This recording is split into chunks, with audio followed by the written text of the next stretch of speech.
I was out all the time. I was networking, talking to people, and people ask me all the time, how'd you get into it? I mean, I've always got a lot of it from my dad, and then even though my dad was not in the real estate, but he loved real estate as well. And then, but I tell people I was born the day I got my real estate license. So and over the years I was just chasing sites, doing a lot of tenant rep, chasing land.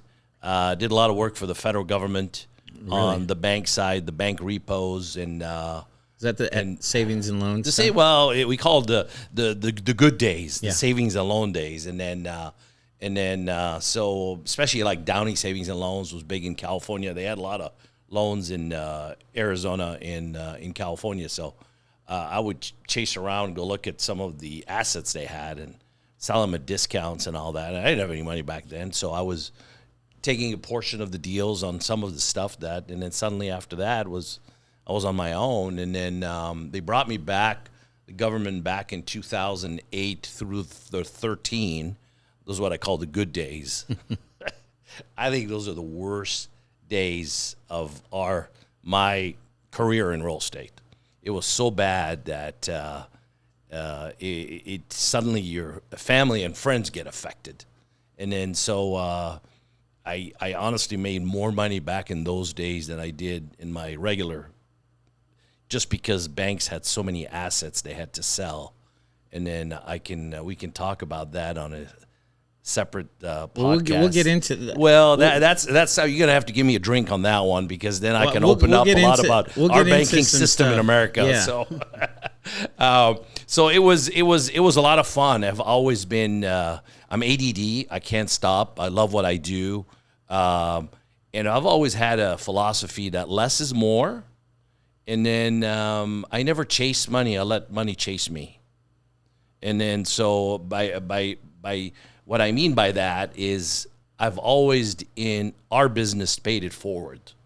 So if somebody calls me up and say, hey, do you know this guy that can help me do this? Same thing as I helped you with your team to get what you needed to get to. Which we're going to talk about Yeah, sure. Yeah. And then so I paid forward, and it's funny, Christian, it always comes back to me. I've always had it comes back to me in some way. And then never advertised. My biggest advertising in real estate was signage. At one time, I was doing deals all over the state. Back in, you're taking me back 15 years ago to 20 years ago. Like California? No, all over the state in Arizona. I was going down to Douglas, Arizona. I was going down in places like people didn't even want to go. That's the whole thing. You went where everyone else didn't want to go. Exactly. And then I had to think outside the box, because I had to go, and I would drive and drive and drive. I didn't get home until like 2 o'clock in the morning. I would leave for like 6 days out of the week sometimes. And, I had a family, 2 kids. And then so it was a lot of fun. I loved it. And then I would do these deals. Somebody, if let's say Walgreens needed a site in Cottonwood or somewhere, and then and I would go chase it, trying to find it. Or if a bank needed a site somewhere, I would go, chase it down. And then so it was a lot of fun. And then I tell people it's the 80s that made me. And if I would do it all over again today, I would do it all over again. I never regret anything. Wouldn't trade it. I wouldn't trade it in. I had the best times. There's always ups and downs in life, but there's no life that's easy, to go on. And then so I would chase it all over again. I don't do it as much as I used to anymore, but I can't sit home and do nothing. So we, Jana and I rotate between here and summertime. We're in Newport Beach. We have a house there. And then sounds like a nice place. Yeah, we're on Lido Island, which is nice. Yeah. So, but the place that we really adore, we have a condo downtown, is Nashville, Tennessee. Oh yeah, I love Tennessee. It's that's a market. And it's funny because I grew up on heavy metal, so I'm a big heavy metal, hard rock. I'd never peg you for a metalhead. So I used to hang out at the Roxy and the Troubadour in LA. Oh my God. So but then Jana introduced me to country music, and I introduced her to hard, a little bit of metal, little metal. Some Pantera, so it was a great mix. And then she's always said that if there's somebody that knows how to make money, you know how to do it. And then and you're a people's person. Like, I love going out, meeting people and all that. And it's funny, that's how I met Nick. Yeah.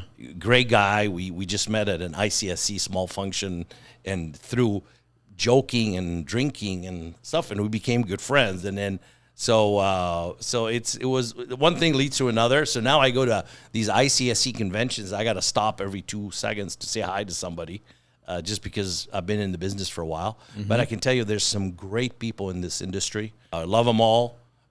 They've been around. We just had an unfortunate situation of a gentleman that's always been considered one of the kind of the godfathers in our industry. He just passed away a couple days ago, Mike Polachek from SRS. Oh, yeah. So he was a great guy.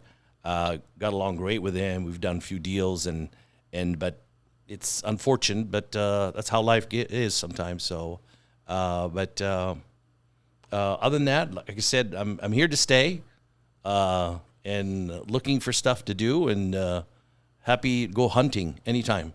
You're a hunter.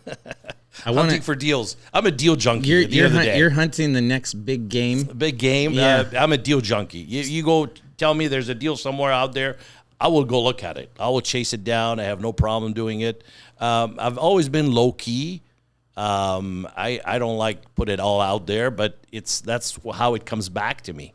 It's just, I'm not sitting there talking about how I did this deal and this other deal and what I did and all that. It's just build it up over the years, and then that's why today I don't chase money, that chases me. So. Yeah, and so it's funny. So I'm putting some notes down here based on what you're sharing here. I think the biggest thing we can talk about as we dig deeper into your background and everything, to help listeners and people that subscribe to the channel on YouTube, is how to get started in this and take cues from people that have been successful in the industry. They say success leaves clues. Yep. So I'm picking up on some of those clues so I can point them out to you. The first thing that really jumps out to me is, and we'll start with this, is we're literally working on signing a contract today that Elio helped us get in contact with the ownership group, because we know that they're in Kingman, Arizona. Yep. And I've done deals in Kingman. And so somebody said you need to connect with Elio Khalife because he is the king of Kingman. Well, I don't know about the king. And so I think that kind of goes back to what you're saying, like doing deals in small markets. You got to know everybody in these markets. No one wants to go to Kingman. No, but there's deals to do in Kingman. There are deals. I've done maybe at least over the years of my career, so I've got a development company, a consulting company, and a brokerage company. My brokerage, consulting, and development company, I probably over my 37 approximate years done maybe over 550 deals. Yeah. So it's I can do it blindly. Between brokerage and investing. Invest in development and all that. So it's I've tackled smaller towns by knowing the city managers. Mm-hmm. So you get to know the city manager. They tell you where stuff's happening. And all cities, believe me, it doesn't matter what cities tell you, they're always looking for growth. Yeah. So they'll tell you what they want, what they're missing, what growth they want. Equals sales tax. Sales tax, and that's what they want. Yeah. So I would go sit down with them and say, hey, what's the city looking for?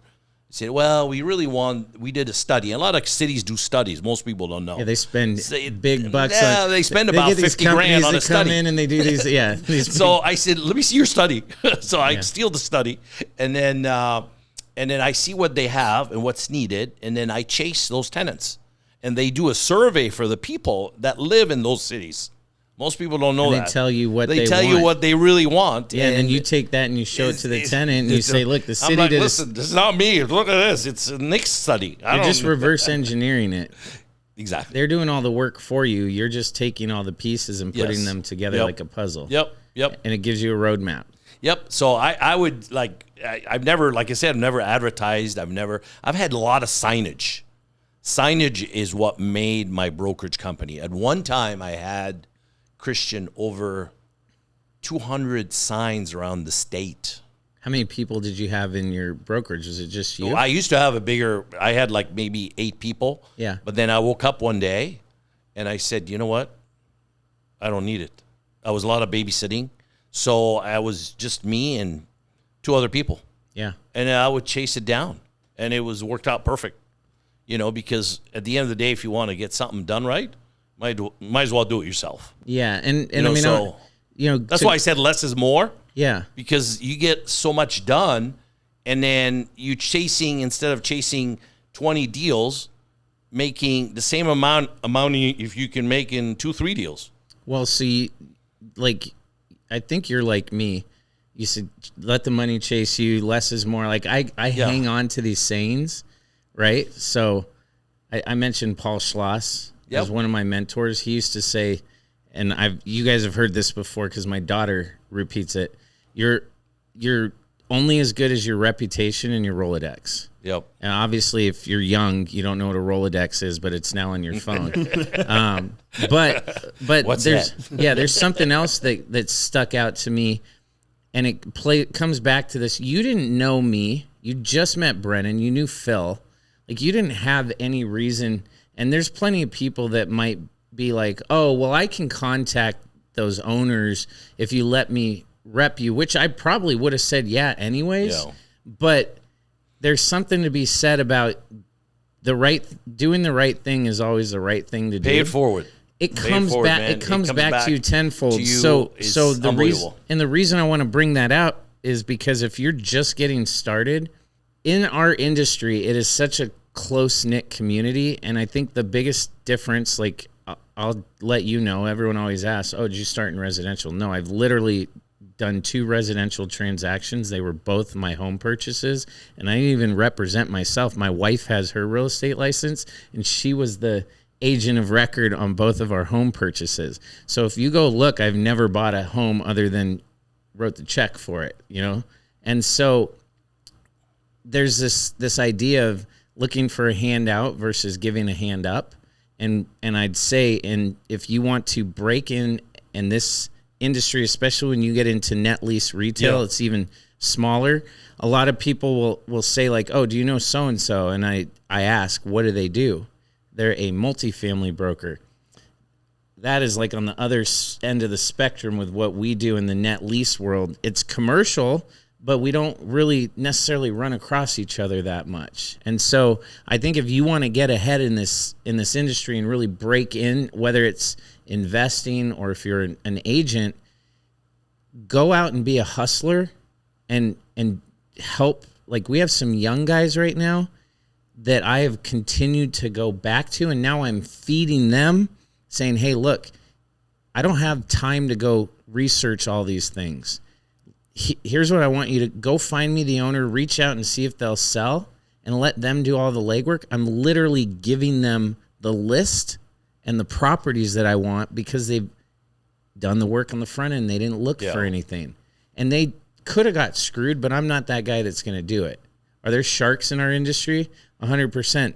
But what I always tell everybody, you want to go far, go together. You want to go fast, do it alone. Yeah. Like, you screw somebody one time in our industry, your reputation is screwed. Yeah, it is such a small industry that everybody knows everybody. I mean, the CRE network is so small that, I mean, especially like Arizona, we all know there's like 5 major big developers in the state. Yeah. A small brokerage company. And what do we build? We build a good reputation as the small boutique developers and investors. Yeah. I feel bad for the younger guys because our industry is getting tighter and tighter. Mm-hmm.